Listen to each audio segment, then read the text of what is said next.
ॐ अज्ञानतिमिरान्धस्य ज्ञानाञ्जनशलाकया चक्षुरुन्मिलितं येन तस्मै श्रीगुरवे नमः। वाञ्छाकल्पतरुभ्यश्च कृपा सिन्धुभ्य एव च पतितानां पावनेभ्यो वैष्णवेभ्यो नमो नमो महावदन्याय कृष्णप्रेमप्रदायते कृष्णाय कृष्णचैतन्यनामिने गौरक्तिस्मि तप्तकाञ्चनगौराङ्गी राधे वृन्दावनेश्वरी वृषभानुसुते देवी प्रणमामि हरिप्रिये। हे कृष्णा करुणा सिंधो दीनबंधो जगत्पते गोपेश गोपिका कांत राधा कांत नमोस्तुते। वृंदावै तुलसी देवी प्रियाय केशवस्य च विष्णु भक्ति प्रदे देवी सत्यवते नमो नमः। जय श्री कृष्ण चैतन्य प्रभु नित्यानंद श्री अद्वैत गदाधर शिवासादि गौर भक्तवृंद। हरे कृष्णा कृष्ण कृष्ण हरे हरे हरे राम राम राम हरे हरे।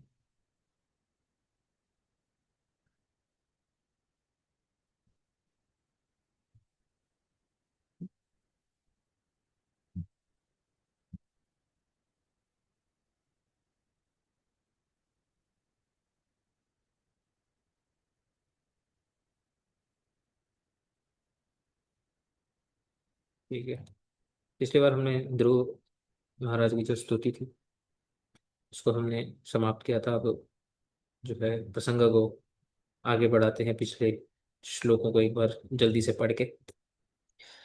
कल्पान्त एतदखिलं जठरेण गृह्णन् शेते पुमान् स्वदृगनन्तसखस्तदङ्के यन्नाभिसिन्धुरुह कञ्चन लोकपद्म गर्भे द्युमान् भगवते प्रणतोऽस्मि तस्मै। यहाँ पे भगवान श्री नारायण को, उनके स्वरूप को वर्णन करके ध्रुव महाराज भगवान को प्रणाम करते हैं।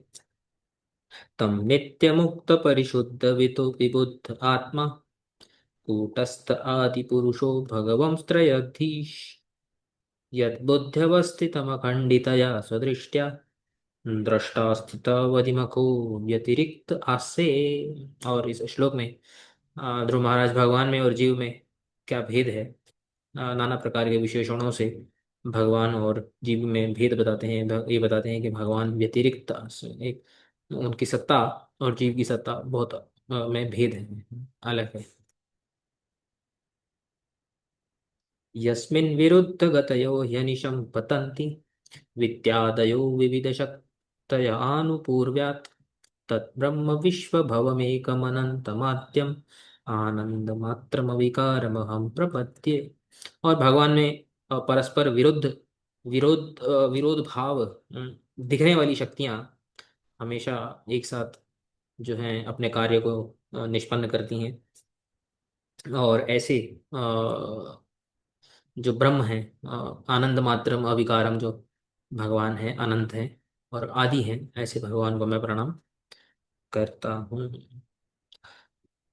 और अंत में उन्होंने बोला, सत्याशिषो हि भगवंस्तव पात पद्मम् आशीस्तथानुभजतः पुरुषार्थमूर्ते अप्येवमाद्य भगवान् वैपाति दीनान् वाश्रेव वत्सकम् अनुग्रह कातरोऽस्मान्।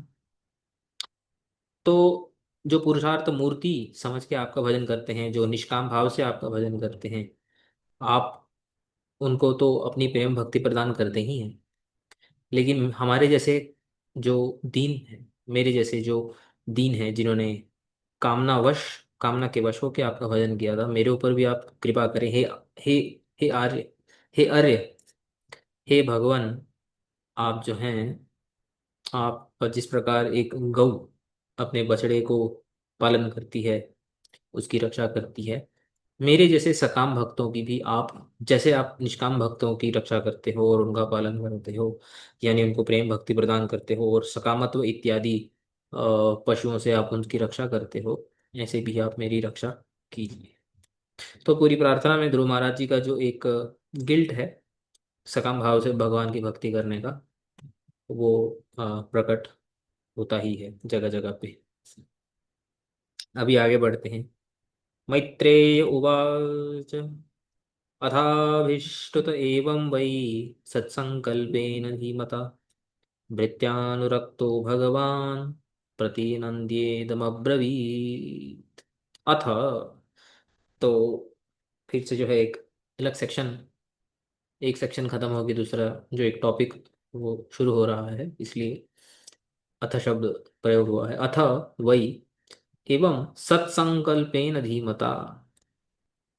तो अ, जो धीमता यानी ध्रुवेण, ध्रुव के द्वारा जिसका संकल्प सत है, मतलब जिसका दृढ़ संकल्प है, ऐसे ध्रुव के द्वारा अभिष्टुतः स्तुति की गई भगवान की, जो स्तुत हुए हैं ध्रुव के द्वारा। भृत्यानुरक्त, और भगवान कैसे हैं? अपने सेवकों के प्रति अनुराग रखने वाले, भक्तवत्सल, भगवान। हम्म, प्रतिनंद्य, जब उन्होंने प्रार्थना को स्वीकार किया, प्रार्थना प्रतिनंद्य इदम वाक्यम अब्रवीत, ऐसे वाक्य उन्होंने बोले। अथ अभिष्टुत, स्तुति, भगवान भगवान की स्तुति होने पर, एवं वही सत्संकल्पेन धीमता, किसके द्वारा? ध्रुव के द्वारा। और ये भगवान कैसे हैं? भृत्यानुरक्तो भगवान, भक्तवत्सल भगवान, उस समय उन्होंने क्या किया?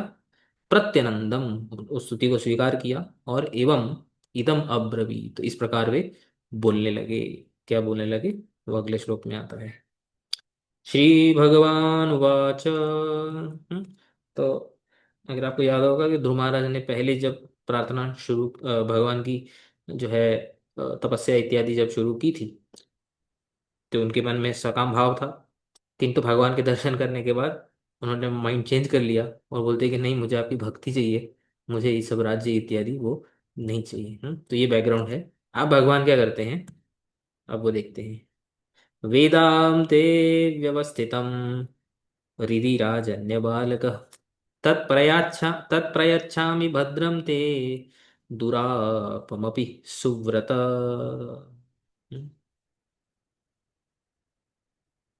हे राजन्य बालक, राजन्य बालक यानी ध्रुव, जो राजा के जो बालक हैं। सुव्रत, सुव्रत भी संबोधन में है। सुव्रत यानी जिसका व्रत बहुत निष्ठावान है, जो निष्ठा से जिन्होंने व्रत किया है, तपस्या की है। ते भद्रमस्तु, ते मतलब तव, भद्रम तुम्हारा भला हो, तुम्हारा मंगल हो, ऐसा होता है। ते हृदि अव व्यवस्थितम अहम वेद, तव हृदि व्यवस्थितम, अवस्थितम, आप तुम्हारे हृदय में जो भाव है, अहम वेद, मैं जानता हूँ। दुरापम अपि तत्प्रयच्छामि, वो दुरापम यानी कि बहुत ही रेयर, रेयर बोलते हैं ना, बहुत ही डिफिकल्टी से प्राप्त होने वाला, बहुत ही मुश्किल से प्राप्त होने वाला जो है, ऐसी जो तुम्हारे हृदय की जो इच्छा है, हम्म, वो तत्प्रयच्छामि, वो मैं तुम्हें अवश्य ही दूंगा। हम्म, तो ये एक साधारण प्रकार का अन्वय है। हम्म, अब इस अन्वय से लग रहा है कि भगवान जो देने वाले हैं, वो कुछ भगवान ने एक ही चीज बोली है। मतलब ये श्लोक का अर्थ ऐसे है, देखो। हे राजन्य बालक, हे ध्रुव, हे सुव्रत, तुम्हारा मंगल हो। तुम्हारे हृदय में जो भाव अवस्थित है, मैं उसको जानता हूँ। और वो मुश्किल से प्रदान होने पर भी मैं तुम्हें प्रदान करूंगा, मतलब रेयर होने पर भी मैं तुम्हें उसको प्रदान करूंगा।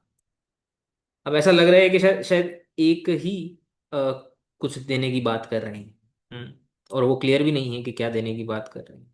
हम्म, तो व्यवस्थितम मतलब संकल्पम। भावार्थ दीपिका में क्लियर करते हैं संकल्पम। लेकिन हमारे आचार्य इसको एक अलग तरीके से इसका अन्वय करते हैं, और बताते हैं कि इस श्लोक में सिर्फ एक चीज देने की बात नहीं हो रही है। यहाँ पे दो चीजें देने की बात हो रही है। हम्म, क्या देने की बात हो रही है? देखो, अभी यहाँ पे अन्वय देखो, क्रम संदर्भ में जीव गोस्वामी किस प्रकार से इस श्लोक का अन्वय करते हैं। भद्रम ते इति पदम त्रिभुवनोत्कृष्टम जिगीषो साधु वर्त में। अगर आपको याद होगा, जब भी ध्रुव महाराज और नारद मुनि का संवाद हो रहा था, तो नारद मुनि ने उनको बहुत समझाया था ध्रुव महाराज को। लेकिन ध्रुव महाराज ने क्या बोला था कि वो इस सब फॉलो करने के लिए मैं करने के लिए भी मेरी जो है अधिकार है नहीं, जो आप बोल रहे हैं कि मैं शांत हो जाऊं, क्योंकि मैं ऋषि मुनि हूं नहीं, मैं तो एक क्षत्रिय बालक हूँ। तो मैं जो चाहता हूँ, ऐसा मुझे कोई मार्ग बताइए। क्या चाहता हूँ कि उत्कृष्ट त्रिभुवन में एक उत्कृष्ट पदम मैं चाहता हूँ। याद है ना आप लोगों को जो है? तो ये वही वाला श्लोक है, उसको कोट कर रहे हैं। तो जब भगवान ने बोला ना, मैं तुम्हारे हृदय की बात जानता हूँ, तो ये पहले के हृदय की बात को इंडिकेट कर रहे हैं। ध्रुव महाराज के पहले के हृदय की बात क्या थी? जब भगवान को उन्होंने आह्वान किया था, वो तो उत्कृष्ट त्रिभुवन में एक पद चाहते थे, एक लोक चाहते थे, जो आज तक ब्रह्मा इत्यादियों को भी प्राप्त नहीं हुआ है। तो इसी श्लोक को यहाँ पे इसलिए कोट कर रहे हैं कि इससे वो लिंक करेंगे कि इति प्राचीन संकल्प अनुरूपम अभी लभमानस्य। जो प्राचीन संकल्प, यानी जो पहले वाला जो संकल्प था ध्रुव जी का, उसको भी ध्रुव जी को भगवान प्राप्त कराएंगे। और ते दुरापम मत पद प्राप्त्या ततः वैशिष्ट्येन भद्रम एव भविष्यति इति शुभ आशीर्वाद अभिप्राय। अच्छा, यहाँ पे दो चीजें अलग अलग कर रहे हैं, ठीक है? एक तो हृदि व्यवस्थितम प्रयच्छामि, भद्रम ते दुरापम अपि प्रयच्छामि। ठीक है? ये दो अलग अलग सेंटेंस बना रहे हैं यहाँ पे। ठीक है, एक ये सेंटेंस, ठीक है, और एक ये सेंटेंस। ठीक है। अभी इसका अन्वय ऐसा होगा, देखो। अब इस अन्वय को ध्यान से सुनना। वेद अहम ते व्यवस्थितम, ते हृदय व्यवस्थितम, हे राजन्य बालक, हे सुब्रत। तुम्हारे हृदय में जो व्यवस्थित था प्राचीन संकल्प, मैं उसको जानता हूं। मैं डेफिनेटली उसको तो दूंगा ही, तत्प्रयच्छा में। मतलब प्राचीन संकल्प क्या? कि एक उत्कृष्ट पद चाहिए मुझे, जो ध्रुव महाराज ने बोला था। हम्म किंतु भद्रम ते, इसके बाद आता है भद्रम ते। हम्म हे ध्रुव, तुम्हारा मंगल हो, मैं तुम्हें केवल वो नहीं दूंगा, दुरापम। यह दुरापम का एक जनरल वर्ड है, यानी जो रेयरली जो प्राप्त होता है, जो जो बड़ी बड़ी मुश्किल से जो प्राप्त होता है, ऐसी वस्तु। और वो क्या है? उसको हमारे आचार्य बोलते हैं यहाँ पे, दुरापम का अर्थ है प्रेम भक्ति। जो बहुत ही दुरापम है, जो बहुत ही रेयर है। यहाँ पे अपि जो है वो समुच्चय के अर्थ में है, च के अर्थ में है। च होता है ना, च संस्कृत में। अपि का भी एक अर्थ समुच्चय होता है। प्रभु जी, अगर आपको याद होगा तो अपि के बहुत सारे अर्थ हमने देखे थे, एक अर्थ उसका समुच्चय भी रहता है ना? तो दुरापम अपि प्रयच्छामि। तो मैं तो तुम्हें ये तो दूंगा ही, जो तुमने पहले संकल्प किया था, जो पद तुम चाहते थे। लेकिन उससे भी बड़ा, जो उससे भी जो रेयर जो गिफ्ट है, जो प्रेम भक्ति है, दुरापम ते अपि अहम प्रयच्छामि। वो भी मैं तुम्हें देने वाला हूं। तो दो जो प्रकार के अन्वय हमने किए, उनमें भेद आपको समझ में आया? कि भेद समझ में आया कि नहीं समझ में आया? एक अन्वय में जो अपि था, वो किस सेंस में था? कि जो त्रिभुवन उत्कृष्ट पद है, वो दुर्लभ होने पर भी मैं तुम्हें दूंगा। वो एक प्रकार का अन्वय है। लेकिन वैसा अन्वय नहीं किया है, इसको तोड़ करके समुच्चय के अर्थ में अन्वय किया है। जो तुम्हारे हृदय में जो पूर्व से प्राचीन संकल्प था, वो तो तुम्हें दूंगा ही, लेकिन जो दुर्लभ प्रेम भक्ति है, वह भी तुम्हें दूंगा। इसलिए भद्रम यहां पे डाला है। हम्म?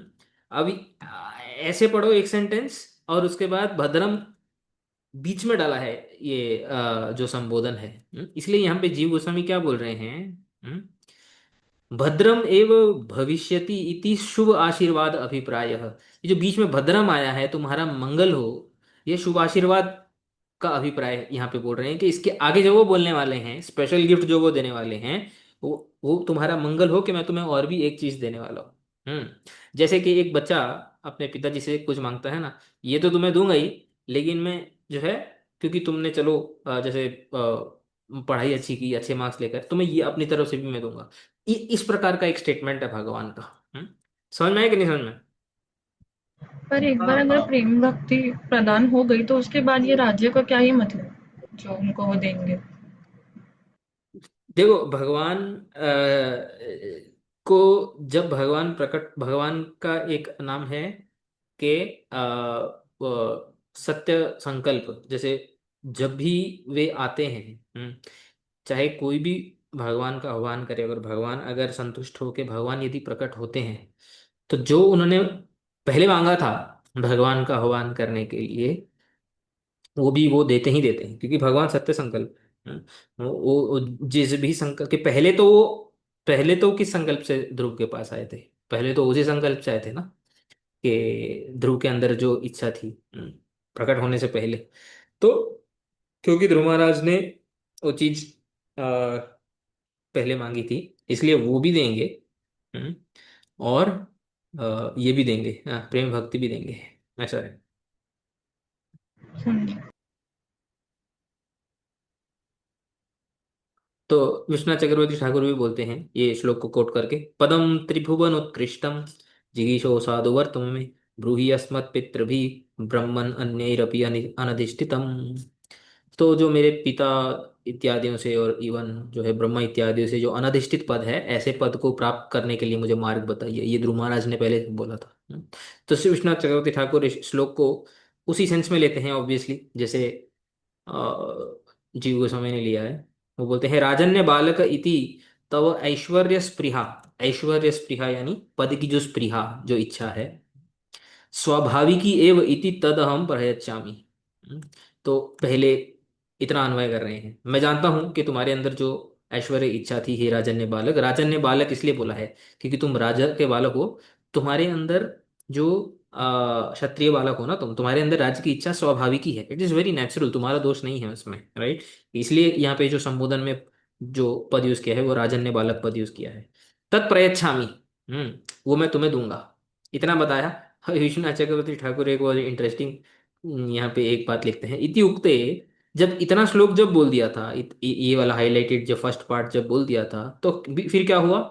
इति उक्ते, जैसे हम जब बोलते हैं, तो सामने वाले जो व्यक्ति होते हैं जो सुनते हैं, तो उसको प्रोसेस करना शुरू कर देते हैं ना, साथ साथ में क्या बोल रहे हैं, तो तरही सो प्रेमा प्रेमानम न दास्यासी दास्यसी। अच्छा, तो आप मुझे अपना, मेरा जो पहले वाला संकल्प था वो तो पूरा करोगे, तो क्या मुझे अपना प्रेम प्रदान नहीं करोगे, भक्ति प्रदान नहीं करोगे? इति कातर मुखम, उसका उनका मुंह थोड़ा छोटा हो गया ध्रुव महाराज का, जब वो आधा श्लोक बोला तो।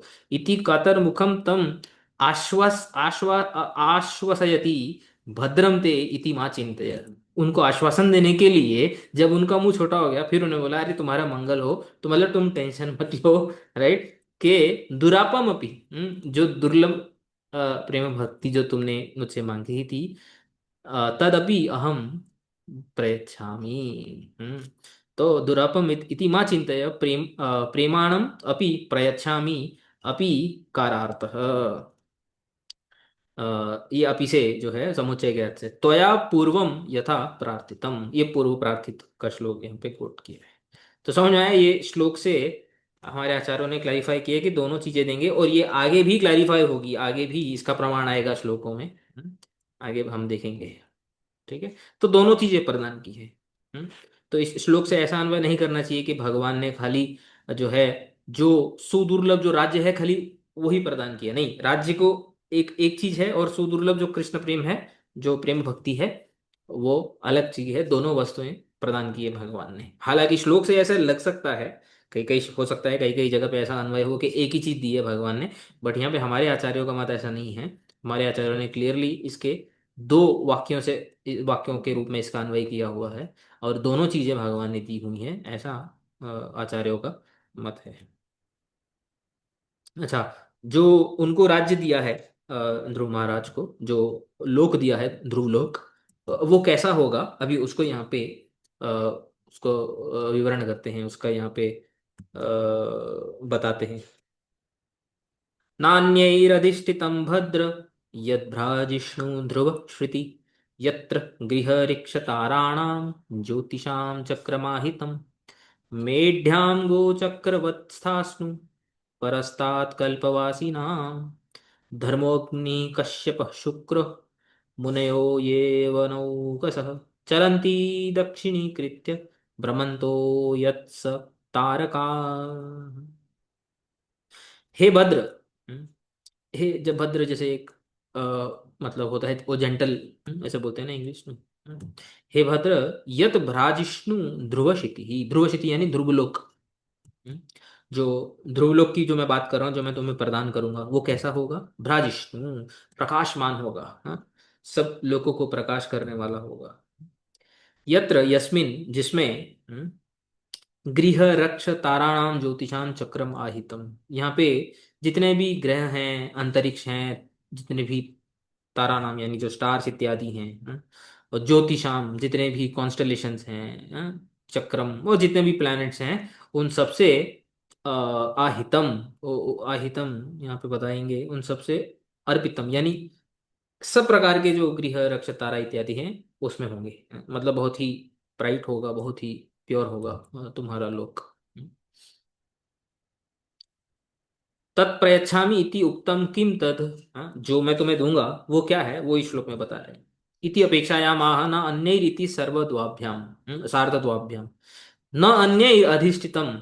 क्योंकि ध्रुव महाराज ने भी यही प्रार्थना की थी ना यहाँ पे देखो। हाँ, अन्यैर अपि अनधिष्ठितम, और सेम चीज भगवान भी बोल रहे हैं। न अन्यैर अधिष्ठितम, किसी के द्वारा अधिष्ठित किया गया लोक, किसी को ऐसा लोक कभी प्रदान नहीं हुआ है, ऐसा लोक मैं तुम्हें दूंगा। हे भद्र, ध्रुवाशितिर निवासो यस्मिन। ध्रुव क्षिति, ध्रुव का जो एक लिटरल अर्थ है, यानी ध्रुव यानी नित्य। मैं जो तुम्हें जो धाम दूंगा ये नित्य धाम होगा। हम्म, तो नित्य धाम भी तभी ही मिलता है ना, जब भगवान की भक्ति या भगवत प्राप्ति होती है, तभी तो मिलता है। हम्म, तो यत्र यस्मिन आहितम अर्पितम। जहाँ पे ये सब जो यहाँ पे लिखा हुआ है, जितने भी स्टार्स, कॉन्स्टेलेशंस, प्लैनेट्स इत्यादि है वहाँ पे होंगे। फिर बोलते हैं मेढ्याम गोचक्रवत स्थास्नु परस्तात् कल्पवासी नाम। ठीक है, यहाँ पे बोलते हैं मेढी। ये जो मेढ्याम लिखा है ना, मेढ्याम, मेढी किसको बोलते हैं? मेढी धान्यक्रम धान्याक्रमणाय भ्राम्यमाणायाम पशूनाम बंधन स्तंभ। एक्चुअली मीटी क्या होता है, एक एक स्तंभ होता है, बंधन स्तंभ, जिसपे जानवरों को बांधते हैं। पशु नाम बंधन स्तंभ, पशुओं को बांधते हैं, जैसे एग्रीकल्चर या गांव वगैरह में अगर आपने देखा होगा, तो जो बैल इत्यादि होते हैं उनको बीच में बांधते हैं और बैल उसके चक्कर लगाते हैं। उसके जब चक्कर लगाते हैं तो नीचे जो धान इत्यादि होता है वो पीसा जाता है। कभी आपने देखा होगा। हाँ, तो धान को पीसने के लिए जो एक स्तंभ लगाया जाता है, जिसके अराउंड जो बैल इत्यादि है वो चक्कर काटते हैं, उसको मेधी बोलते हैं उस स्तंभ को। तो धान्य आक्रमणाय, धान्य आक्रमण है धान आदि को पीसने के लिए, उनके स्टेप्स से धान इत्यादि को पीसने के लिए जो एक पशुबंधन स्तंभ होता है उसको मेधी बोलते हैं। तो गोचक्रवत, बलिवर्द समूह समूहवत, बलिवर्द यानी वृषभ समूहवत। तो गोचक्रवत यानी कि जो वृषभ समूह है, जो बैलों का जो समूह है उसके अराउंड घूमता है। तो इससे क्या होगा, इसके बोलने का अर्थ क्या है? जो तुम्हारा जो ध्रुव लोक जो होगा वो मेढी की तरह होगा, वो स्तंभ की तरह होगा। हम्म और जैसे उस मेढी के सराउंडिंग में जितने बैल है वो चक्कर लगाते हैं, तुम्हारे उस ध्रुव लोक में जितने भी यहाँ पे देखो, धर्म, अग्नि, कश्यप, शुक्र मुनयो ये वनौकसः चरंती दक्षिणीकृत्य भ्रमंतः यत् स तारकाः। ये जितने भी जो ये ऋषि मुनियों का नाम लिया है, धर्म, अग्नि, कश्यप, देवी देव, ऋषि मुनि इत्यादि, वनौकस, वनौकस का अर्थ देते हैं यहाँ पे सप्त ऋषयः, जो सप्त ऋषि हर मनवंतर में आते हैं। ये क्या करेंगे? दक्षिणीकृत्य भ्रमण भ्रमंतः चरंती, प्रदक्षिणा करते हुए, ध्रुवलोक की प्रदक्षिणा करते हुए उसका भ्रमण करेंगे, उसका उसके उसके आसपास घूमेंगे। तो वो एग्जाम्पल से मेढ्याम गोचक्रवत जो है, इस एग्जाम्पल से जितने भी ऋषि मुनि देव देवी देवी जो हैं, इस लोक के, इस लोक को जो है परिक्रमा लगाएंगे, ये उस इस एग्जाम्पल से बोल रहे हैं। और तुम्हारा लोक कब तक होगा? कल्पवासी नाम परस्तात् स्थास्नु। तो ये बोल रहे हैं कि कल्पवासी नाम परस्तात्, अवांतर कल्पवासी नाम, एक कल्पानंतरम अपि स्थास्नु लोकत्रय नाशे अपि अनश्वरम। इसका अर्थ ये है कि लोक, तीनों लोकों का नाश होने पर भी तुम्हारा जो लोक है, ध्रुव लोक है, वो अनश्वर होगा, उसका कभी नाश। स्थास्तु मतलब स्थिर रहेगा।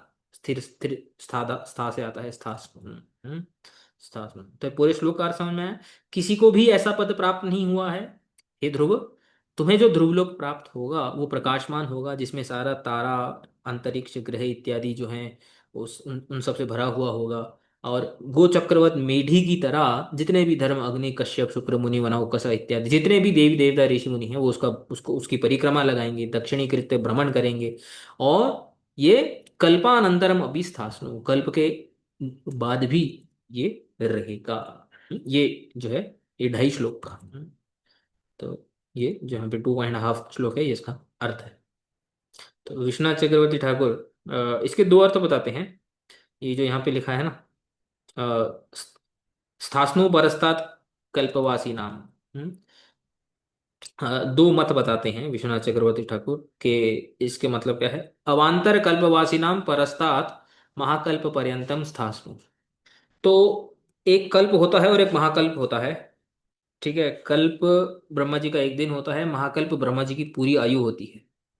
तो यहाँ पे ये जो बोला है ना, के कल्पवासी नाम, कल्पवासी, एक ब्रह्मा जी के एक दिन के बाद भी प्रलय होता है, और ब्रह्मा जी की पूरी आयु के बाद भी जो है वो प्रलय होता है, वो महाप्रलय होता है, बहुत बड़ा वाला प्रलय होता है। ब्रह्मा जी के एक दिन के बाद जो प्रलय होता है वो छोटा वाला प्रलय होता है। ठीक है। तो वो बोल रहे हैं कि श्लोक में जो कल्प लिखा है, उसका एक मीनिंग हो सकता है कि जो कल्प यानी जो ब्रह्मा जी का एक दिन है, वो दिन खत्म होने पर भी तुम्हारा जो है धाम, यानी कि छोटा वाला जो प्रलय होता है, छोटे वाले प्रलय होने पर भी तुम्हारा जो ध्रुव लोक है, जो मैं तुम्हें प्रदान करने वाला हूं, वो नष्ट नहीं होगा। That is one meaning. The other meaning is, अगर कल्प को ही हम महाकल्प लें, यानी कि वो महाकल्प के बाद भी वो नष्ट नहीं होगा, यानी कभी भी नष्ट नहीं होगा, वो नित्य है। ये दूसरा मीनिंग है। पहले वाले मीनिंग में कल्प होने के बाद नष्ट नहीं होगा, लेकिन महाकल्प जब हो जाएगा तब तक रहेगा। तब उसके बाद क्या होगा? फिर उसके बाद तुम मेरे धाम में आ जाओगे। That is one meaning. Second meaning, ये कल्प हो या महाकल्प हो, ये कभी भी नष्ट नहीं होगा।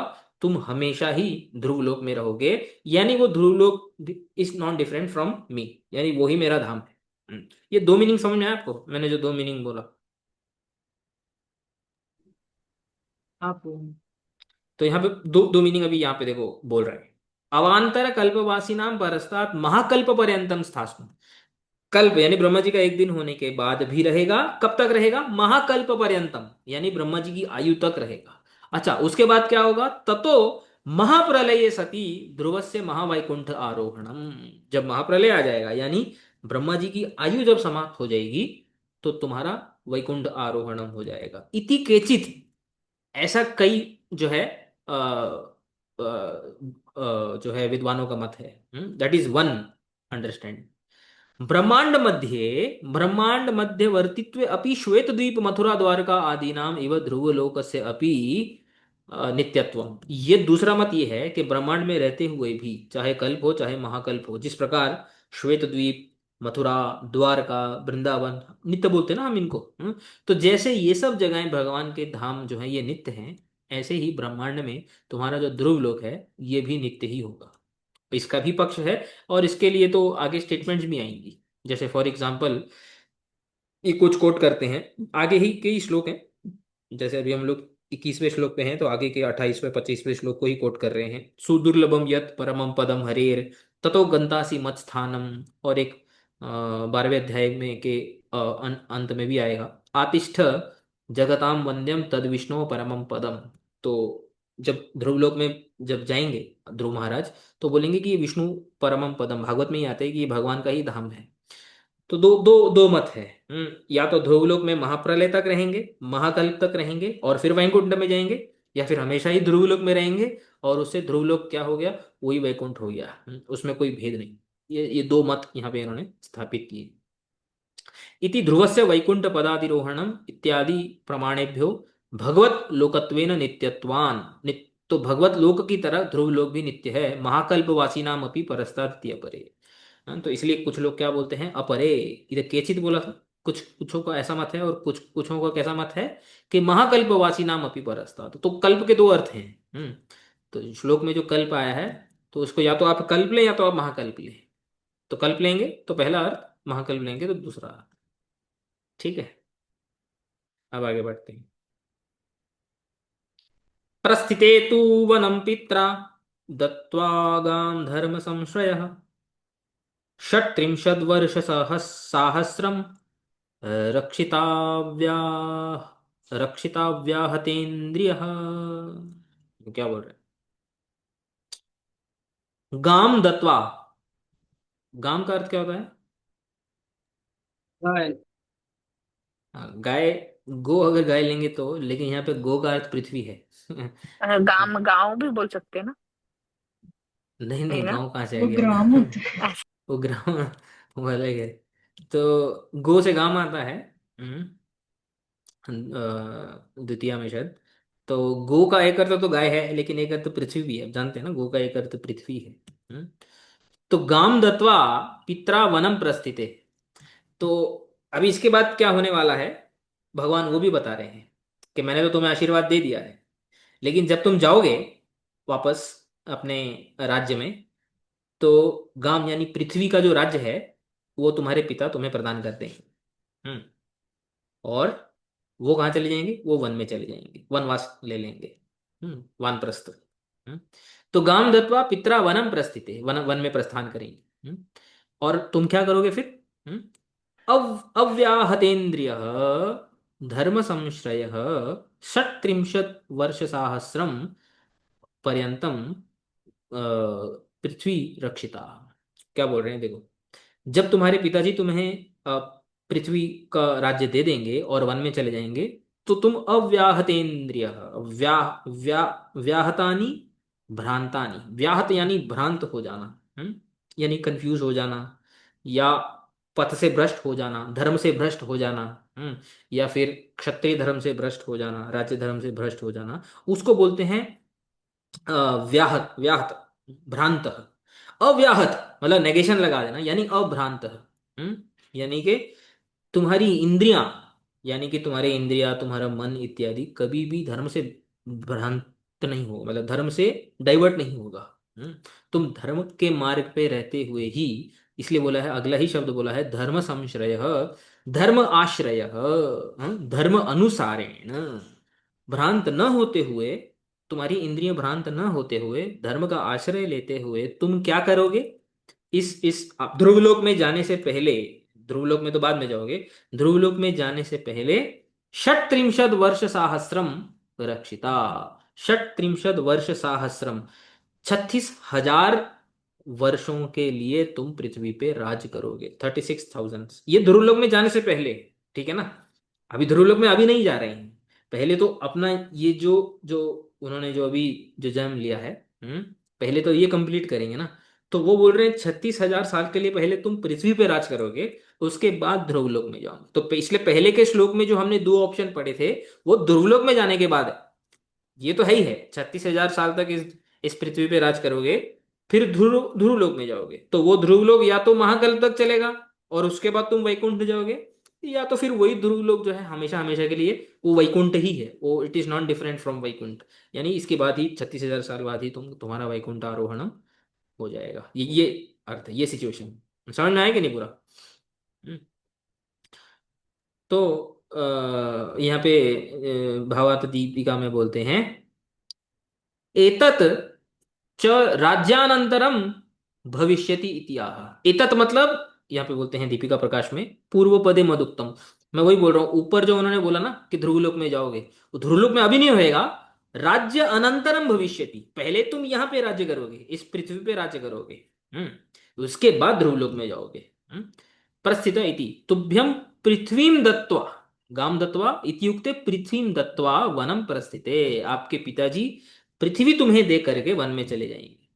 वनम प्रति दीर्घ गमने कृते सति रक्षिता रक्षिष्यति। वनम, वन में ही चले जाएंगे वो, फिर वापस नहीं आएंगे, और तुम पृथ्वी की रक्षा करोगे, यानी पृथ्वी पे राज करोगे। रक्षिष्यसि, पृथ्वी का पालन करोगे। तो ये अर्थ है। अच्छा, उसके बाद क्या होगा? त्वद्भ्रातर्युत्तमे नष्टे मृगायां तु तन्मनाः अन्वेषन्ति वनं माता दावाग्निम स प्रवेक्षति। देखो क्या बोल। अच्छा, उनका क्या होगा? जो सुरुचि है, हम्म, उत्तम है, जो है, जिनसे द्वेष करके ये सब हुआ है, तो उनके बारे में भी क्या होगा भगवान वे भी बता रहे हैं। ठीक है, भगवान क्या बता रहे हैं?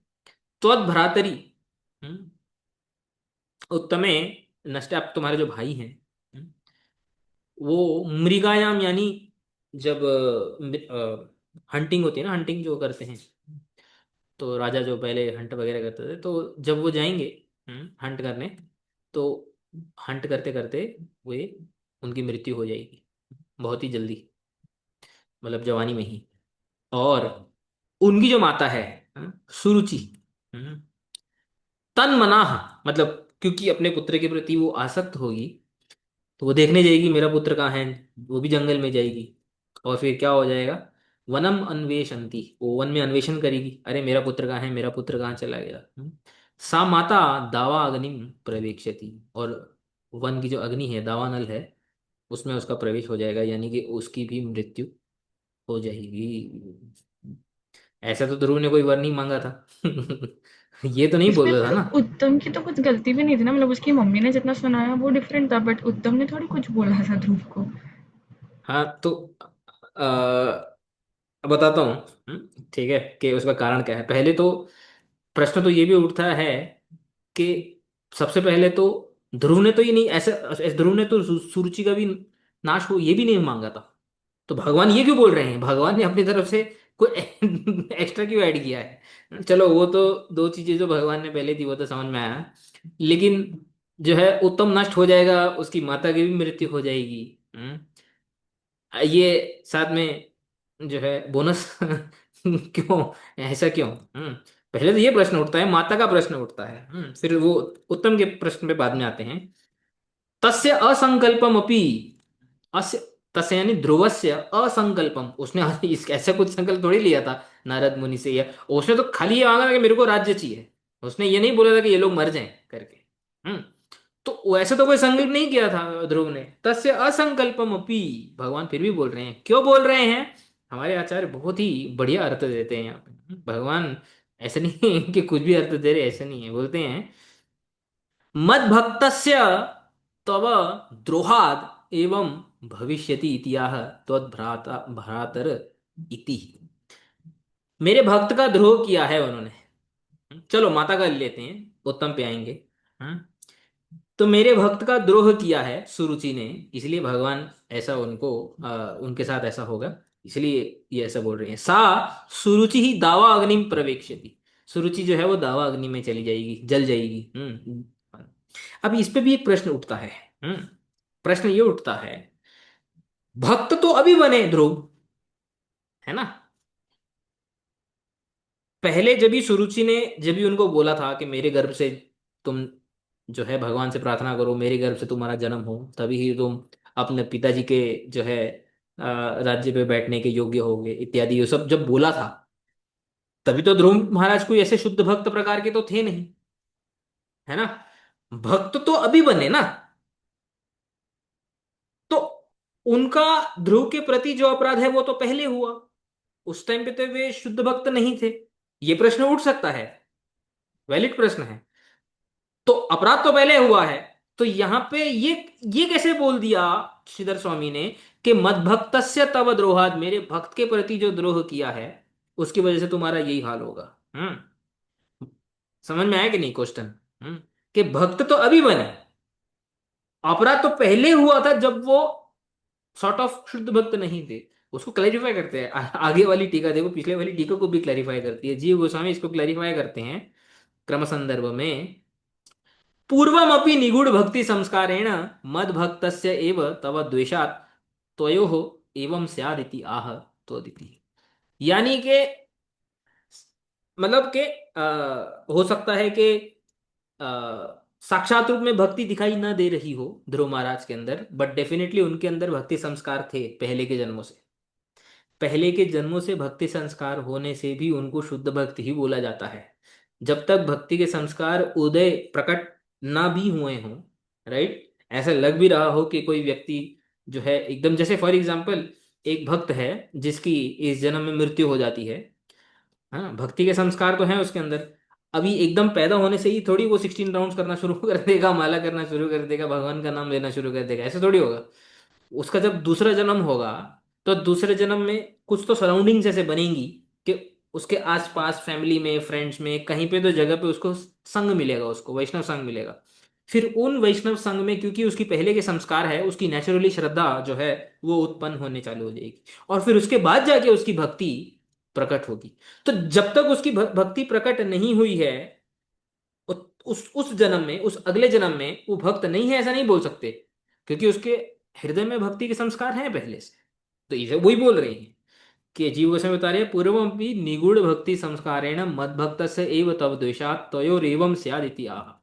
क्योंकि भक्ति संस्कार ध्रुव के अंदर पहले से थे। ये भले ही एक जन्म में ध्रुव ने ऐसे किया है, लेकिन भक्ति संस्कार पहले से ही थे। तो ज्यादातर भक्तों में जो भक्ति में अग्रसर होते हैं, आगे होते हैं, पहले से भक्ति संस्कार होते हैं।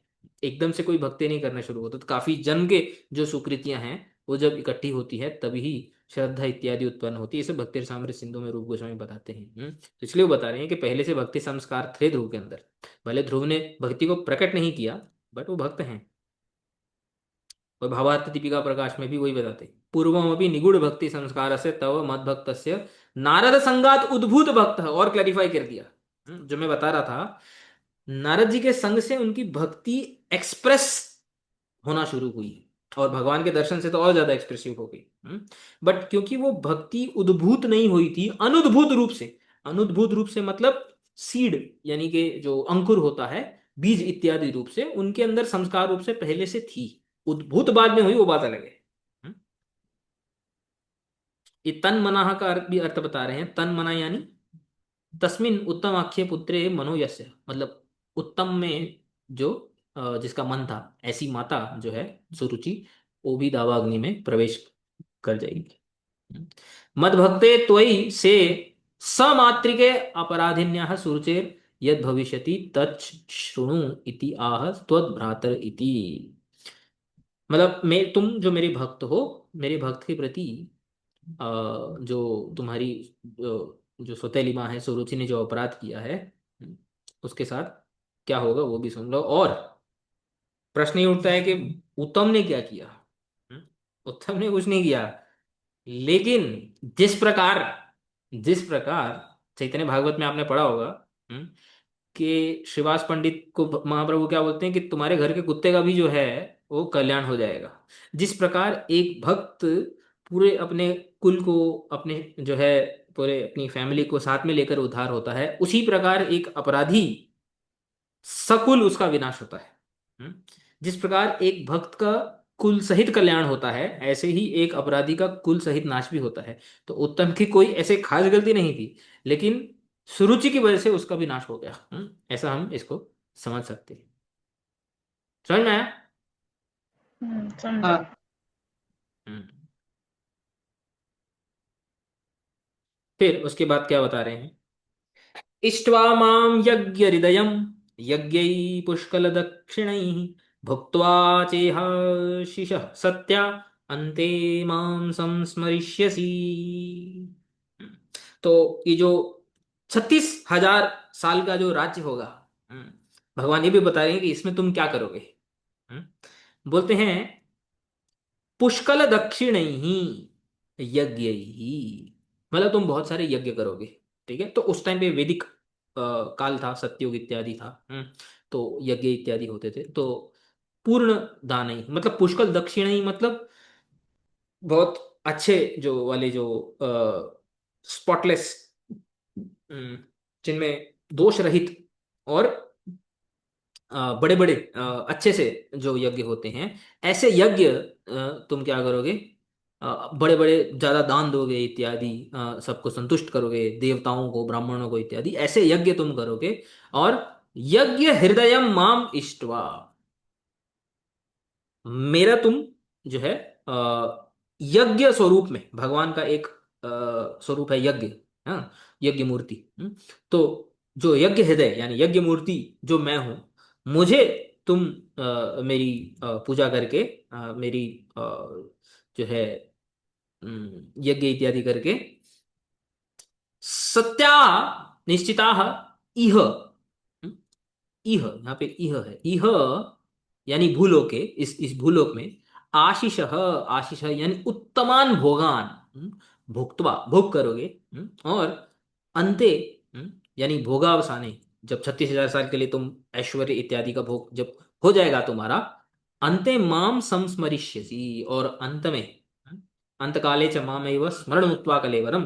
तो यहाँ पे भगवान डायरेक्टली उनको बोल रहे हैं 36,000 साल के लिए तुम जो है अ, भोग इत्यादि करोगे, भोग विलास इत्यादि करोगे, और माम अंते माम संस्मरिष्यसि, और अंत में तुम मेरा स्मरण करोगे। मेरा स्मरण करने का मतलब क्या है? मेरा स्मरण करके मत गत्वा यम न निवर्तन्ते तद धाम परमम, यद गत्वा न निवर्तन्ते, मेरा मेरा मेरे पास आओगे। गीता के 7वें अध्याय में भी या 9वें कोई तो भी एक श्लोक में बोलते हैं ना कि जो देवताओं का, देवता यजंती, वो देवताओं को प्राप्त करते हैं, माम यजंती माम, वो मेरे पास आते हैं।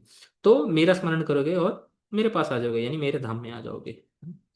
तो यहाँ पे बोलते हैं किंच इष्ट्वा माम यज्ञ हृदय प्रिया मूर्ति यस्य भगवतः तम। तो जो यज्ञ भगवान है, यज्ञ रूपी जो भगवान है, यज्ञ मूर्ति भगवान है, उनको स्तुति करके, उनको संतुष्ट करके, अच्छे अच्छे जो है दान देने वाले पूरे यज्ञ इत्यादि करके, इस पृथ्वी लोक में 36,000 साल के लिए बड़े बड़े भोगों को भोग विलास करके, उनका भोग करके, जो है अंत में तुम मेरा स्मरण करो। अच्छा, यहाँ पे एक प्रश्न उठता है, आशीष का अर्थ यहाँ पे जो है उत्तमान भोगन दिया हुआ है, भोक्त्वा, भोगों को भोग करके, आशीष भोग करके, अंत में मेरा स्मरण करोगे। हम तो हरि कथा में ये सुनते हैं कि अगर आजीवन जो है, अगर भोग विलास किया तो अंत में भगवान का स्मरण नहीं होगा।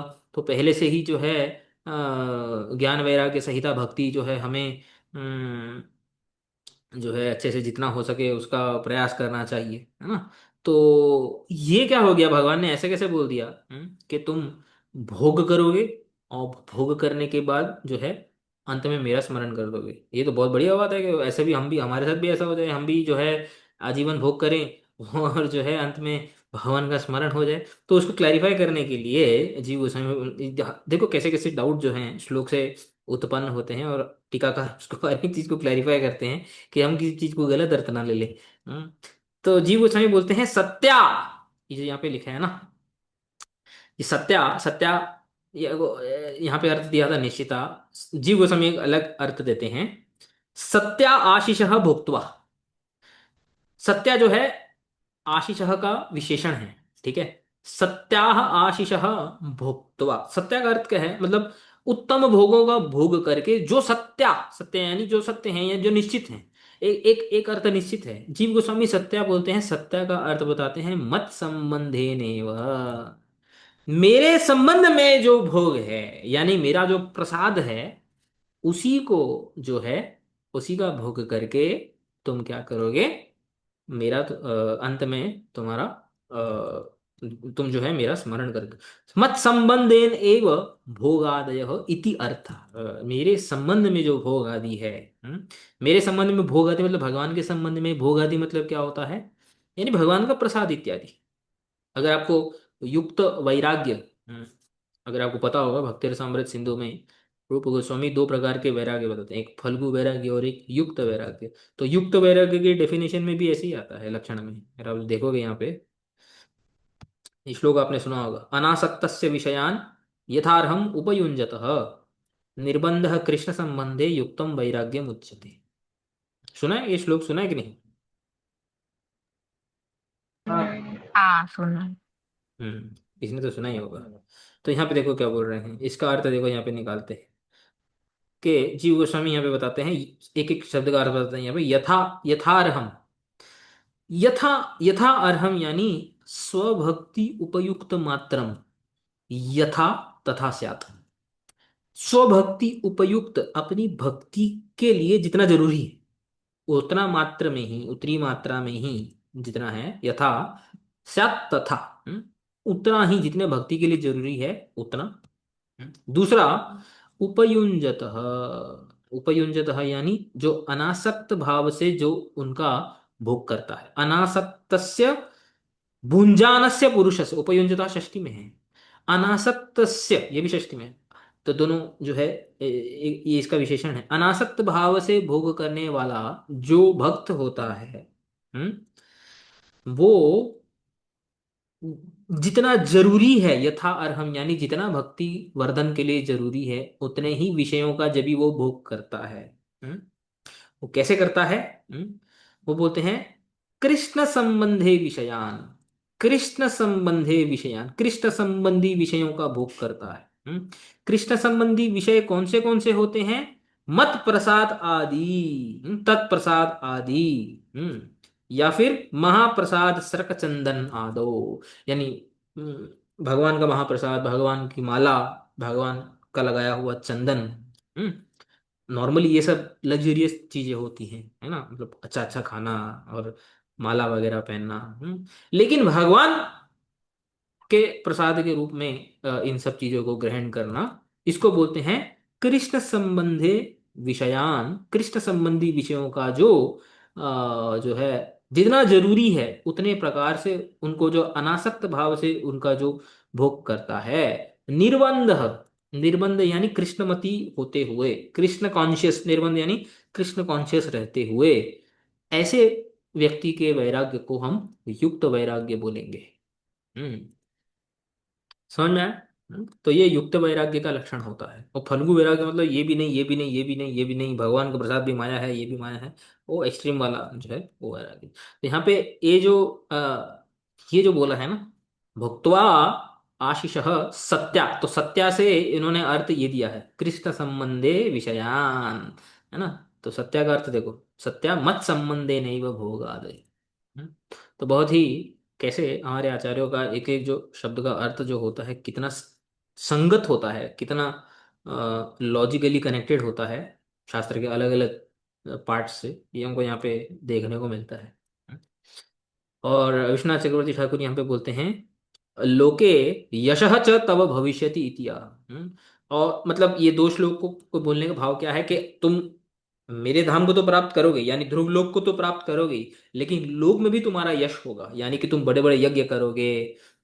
जो है भोग विलास इत्यादि करोगे, राज्य इत्यादि करोगे, तुम्हारा यश भी होगा। मैं ये भी तुम्हें देता हूँ कि तुम जब तक पृथ्वी पर रहोगे तब तक तुम्हारा यश फैलेगा, और पृथ्वी के बाद तुम ध्रुवलोक में जाओगे, और Dhruvlok is not different from Vaikunth. तो ये भगवान के यहाँ पे बोलने का भाव है। तो अंतिम श्लोक है भगवान का। ततो गन्तासि मत्स्थानं सर्वलोक नमस्कृतम् उपरिष्टाद् ऋषिभ्यस्त्वं यतो नावर्तते गतः। ततः, ततः यानी तदनंतरम, यानी 36,000 साल बाद, यानी 36,000 साल राज्य करने के बाद इस पृथ्वी में ऋषिभ्य उपरिष्टात्, ऋषि लोकों के भी ऊपर एक जो लोक होगा, यानी ब्रह्म लोक के भी ऊपर जो लोक होगा, सर्वलोक नमस्कृतम, ऐसा लोक होगा जिसको सब लोग, सर्वलोक और सारे लोकवासी नमस्कार करेंगे, प्रणाम करेंगे। मत स्थानम, यही श्लोक कोट किया था ऊपर विश्वनाथ चक्रवर्ती ठाकुर ने। मत स्थानम, ध्रुवलोक को भगवान यहाँ पे क्या बोल रहे हैं? मत स्थानम, यानी ध्रुवलोक क्या हो गया? नित्य हो गया। मत स्थानम त्वम गंतासी, त्वम गमिष्यसि, मेरे ही स्थान को तुम जो है ये करोगे, जाओगे। यतः, यत स्थानात् गतः न अवर्तते, यतः जहां से वापस आना पॉसिबल नहीं है, ये वही है, यद गत्वा न निवर्तन्ते तद्धाम परमं मम। तो यहाँ पे भगवान ने क्लियरली बोल दिया कि ध्रुवलोक क्या है? मेरे धाम से अभिन्न है, यानी वही वैकुंठ है, और तुम उसको प्राप्त करोगे, वहां पे राज्य भी करोगे, और वहां पे प्रेम भक्ति प्राप्त करके मेरी भक्ति भी करोगे। दोनों इच्छा पूरी होगी तुम्हारी। तो तुमने राज्य मांगा था वो भी पूरा हो गया और जो तुमने प्रेम भक्ति मांगी थी वो भी पूरी होगी। विश्वनाथ चक्रवर्ती ठाकुर बोलते हैं यतो न वर्तते इति नित्यत्वम व्यंजितम। तो यतो न वर्तते, ये जो बोला है, इससे क्या व्यंजित होता है, इससे क्या ध्वनित होता है, क्या सजेस्टिव मीनिंग आता है? नित्यत्वम, कि जो ध्रुव लोग है वो क्या है? नित्यत्व है। हम्म, और इसको ये श्लोक से समाप्त करते हैं, श्लोक नंबर 26 से। मैत्रेय उवाच इत्यर्चितः स भगवान् अतिदिश्यात्मनः पदम् बालस्य पश्यतो धाम स्वम अगाध गरुड़ ध्वज इति एवं प्रकारेण, इस प्रकार भगवान जो है अर्चित सह भगवान, यानी ध्रुव महाराज के द्वारा अर्च जो है जिनके अर्चन किया गया है, जो पूजित हैं, जो भगवान ध्रुव ध्रुव के द्वारा गरुड़ ध्वज, गरुड़ जी के साथ गरुड़ पे विराजमान होकर बालस्य पश्यत, ध्रुव महाराज जी के देखते देखते, तो भगवान ने रिस्पॉन्ड कर दिया ध्रुव जी को, और गरुड़ पे जो है सवार होकर के ध्रुव जी के देखते देखते भगवान ने क्या किया, आत्मनः पदम अतिदिश्य दत्वा, अपना जो है खुद का पद उन्होंने ध्रुव जी को दिया, ध्रुव लोक जो अभी देखा हमने पूरा जो डिस्क्रिप्शन पढ़ी, मत स्थानम, अपना खुद का पद पद यानी स्थान दिया, और स्वम धाम अगाध, और स्वकीयम अपने खुद के धाम को यानी वैकुंठ को गतवान, वो फिर से वहां से चले गए। तो यहाँ पे जो है भगवान वापस अपने धाम ध्रुव महाराज जी को ध्रुव लोक प्रदान करके जो है ध्रुव जी के देखते देखते भगवान गरुड़ पे सवार होके अपने धाम में वापस चले गए। तो यहाँ पे भगवान का जो प्रति उत्तर है, उसको भी हमने यहाँ पे अ, अ, 6 श्लोकों में, 6 7 श्लोकों में यहाँ पे आज इसको हमने पढ़ा। उसके आगे क्या होता है, आगे भी एक इंटरेस्टिंग टॉपिक है, एक लास्ट इंटरेस्टिंग टॉपिक है। अभी ध्रुव महाराज रिएक्ट कैसे करते हैं, जो भगवान ने जो उनको जो वस्तुएं दी हैं, उसमें ध्रुव महाराज का क्या रिएक्शन है, ये भी बहुत इंटरेस्टिंग है, और लास्ट टॉपिक होगा इस अध्याय का। कुछ मुझे लगता है 20 श्लोकों के आसपास का, फिर उसके बाद हमारा यह अध्याय खत्म हो जाएगा। ठीक है। वाञ्छाकल्पतरुभ्यश्च कृपा सिन्धुभ्य एव च पतितानां पावनेभ्यो वैष्णवेभ्यो नमो नमः।